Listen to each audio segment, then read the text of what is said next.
هب لي من الصالحين فبشرناه بغلام حليم أي الله আমাকে একটা নেককার সন্তানের ব্যবস্থা করে দিন।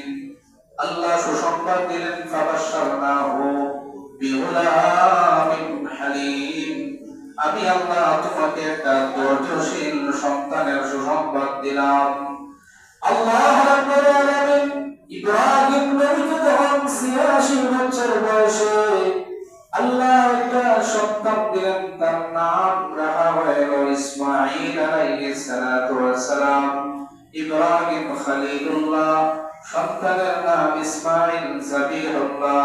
আল্লাহ নির্বাসন দেওয়ার জন্য হুকুম দিলেন, ইব্রাহিম রে, তোমার একমাত্র সন্তানকে তোমার স্ত্রী হাজারা সহ নির্বাসন দিয়ে আসো। আল্লাহ হুকুম করার জন্য আল্লাহর পয়গম্বর ইব্রাহিম আলাইহিস সালাম নির্বাসন দেওয়ার জন্য চলে গেলেন। নির্বাসন এমন একটা জায়গায় যেখানে কোনো ঘাস নাই, পানি নাই, মরুভূমি, যেখানে কোনো খানার কিছু নাই, এমন একটা জায়গায় নির্বাসন দিয়ে আসলা। স্ত্রী বলল, তুমি যে যাইতেছ আমাদেরকে খানা খেয়ে দিব, আমাদেরকে এই এলাকায় কেউ তো দেখবে না, জানবে না। আল্লাহ জানায় দিলেন, ইব্রাহিম তোমার দায়িত্ব নির্বাসন দিয়ে এই জায়গায় রাখা, আর আমি আল্লাহর দায়িত্ব ইসমাঈল আর তোমার স্ত্রীর দেখাশোনা করা। আল্লাহ রাব্বুল আলামিন হুকুম দিলেন, ইব্রাহিম স্বপ্নের মাধ্যমে তোমার সন্তান ইসমাঈলকে আমার রাস্তায় কুরবানি দিয়ে দাও। আল্লাহর পয়গম্বর ইব্রাহিম ঘুম ভাঙার পর ৭০টা উট আল্লাহর রাস্তায় কুরবানি দিলেন। এরপরে আবার স্বপ্নে দেখলেন, ইযবাবা তুহিব্বুকা, তোমার প্রিয় জিনিসটা কুরবানি দাও। আবার ঘুম ভাঙার পর ৭০টা দিলেন। এরপর আল্লাহ বললেন, না না না, এই কুরবানি দেওয়ার উদ্দেশ্য নয় ইব্রাহিম, আমি আল্লাহ তোমার একটা প্রিয় জিনিস দিলাম। একাধারে ৮৬ বছর চলে গেল, একটা সন্তান আমি আল্লাহ দিলাম না, কিন্তু ৮৬ বছর পর একটা সন্তান দিলাম, যে সন্তানের মায়া তোমার বেশি, এই সন্তানকে তুমি আল্লাহর রাস্তায় কুরবানি দাও। হযরত ইব্রাহিম নবী ইসমাঈলকে কুরবানি দেওয়ার জন্য প্রস্তুত হয়ে গেলেন আর বললেন, এ আমার সন্তান, ইন্নী আরা ফিল মানাম আন্নী আযবাহুকা ফানজুর মাযা তারা। এ আমার সন্তান ইসমাঈল, আমি তোমাকে স্বপ্নে দেখেছি আল্লাহর রাস্তায় জবাই করার জন্য। এখন তোমার মন্তব্যটা কি বলো? ইয়া আবাতি ফাআল মা তুফার। ইসমাঈল বললেন, বাবা, এ আমার প্রাণের বাবা, আল্লাহর হুকুম পালন করার জন্য, আমাকে জবাই করার জন্য তুমি রেডি হয়ে যাও। সাতাজিদুনি ইনশাআল্লাহু মিনাস সাবিরিন। ইসমাঈল বললেন, বাবা, আমাকে যদি কুরবানি দাও, আমাকে পেরেশানি পাবে না, ধৈর্যহীন সন্তান পাবে না, নিশ্চয়ই আমি ধৈর্যশীলদের মধ্য থেকে একজন।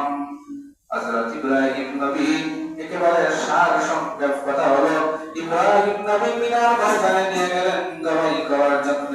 রাস্তায় একদিকে দেখা হলো শয়তান কুমন্ত্রণা দিল, হাজারার কাছে গেল, তুমি হাজারা গেছে, বলল, তোমার যে একমাত্র সন্তান, এই সন্তানকে তোমার স্বামী জবাই করার জন্য মিনায় নিয়ে গেছে।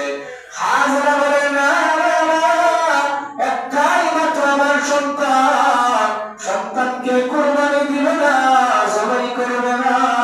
শয়তান বলল, হাজারা রে, তোমার স্বামী আল্লাহকে রাজি খুশি করার জন্য তোমার ছেলেকে কুরবানি দিবে।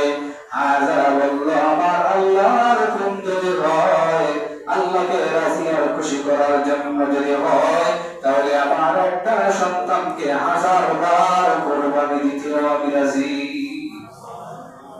এটার নামই কুরবানি, খালেস করা, আল্লাহর হুকুম বাস্তবায়ন করা। আসলে ইসমাঈলকে জবাই করা না, আসলে ইসমাঈলকে গলায় চুরি দেওয়া না, আসল কুরবানি হলো বাপের গেল দুজনকে পরীক্ষা করা।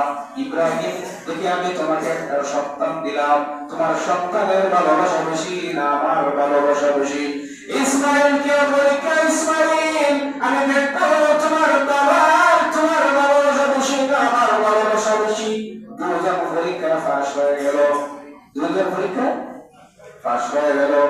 একদিকে শয়তান গেল, তুমি হাজারের কাছে সুযোগ পেল না, দৌড়াইয়া গেল ইসমাইলের দরবারে গিয়ে বলো, ইসমাইল রে, তোমার বাবা এই বয়সে তোমার কি বলতো জানো? উনি বলে না, তোমার বাবা তোমার নিজের হাতে জবাই করবো বললে কি বলো? আমি তো অনেক দিন ধরে আল্লাহ আমার একটা সন্তান দিলেন আমার বাবার ঘরে, আমার বাবা আমাকে জবাই করবে কিভাবে? শয়তান বলল, ইসমাইল আল্লাহর হুকুম পালন করার জন্য তোমাকে জবাই করব। ইসমাইল ডাকতে বলে, শয়তান রে, আল্লাহর রাজি আর খুশি করার জন্য আমি ইসমাইল 1000 বার জবাই হইতে রাজি। আল্লাহর রাজি আর খুশি করার জন্য আমার বাবা আমার গলায় একবার না 1000 বার যদি চুরি লাগায়, এরপর আমি আল্লাহ আমি ইসমাইল এতে অসন্তুষ্ট হয়, আমি ইসমাইল রাজি। দুজন আত্মসমর্পণ হয়ে গেলেন। ফালাম্মা আসলামা ওয়া তাল্লাহু লিল জাবিন, ইসমাইল আর ইব্রাহিম তাকওয়া দুজন যখন কুরবানি হওয়ার জন্য আল্লাহর রাস্তায় জবাই হওয়ার জন্য যখন আত্মসমর্পণ হয়ে গেলেন,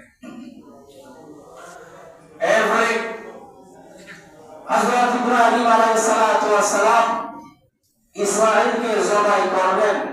ইসমাইল বলেন, বাবা কিছু কথা কিছু শর্ত আগে শুনো, আমার জবাই যে জামাটা আমার মার কাছে নিয়ে দিবা, আর আমার মারে বলবা আল্লাহকে রাজি খুশি করার জন্য তোমার সন্তান জবাই হয়েছে। তুমি আমার দিকে চাইবা না, আমার দিকে যদি তাকাও, বাপ এবং ছেলের ভিতরে একটা মায়া মহব্বত লাগতেই পারে। এই মায়া মহব্বতের কারণে হয়তো আল্লাহর বিধান মানতে তোমার কষ্ট হবে, এজন্য আমার দিকে না তাকাইয়া তুমি আমার চোখ বেঁধে দাও, আমার মাথা আমার বুক নিচের দিকে দাও, এমন ভাবে এই শর্তগুলো মেনে আমাকে জবাই করো। ইব্রাহিম আলাইহিস সালাম সেইগুলো মেনে ছুরি দিয়ে যখন জবাই করা শুরু করে দিলেন, জবাই হয় না, বারবার দেন জবাই হয় না, বারবার দেন জবাই হয় না। আপনারা বলুন তো, আল্লাহর উদ্দেশ্য ইসমাইলকে জবাই করা ছিল?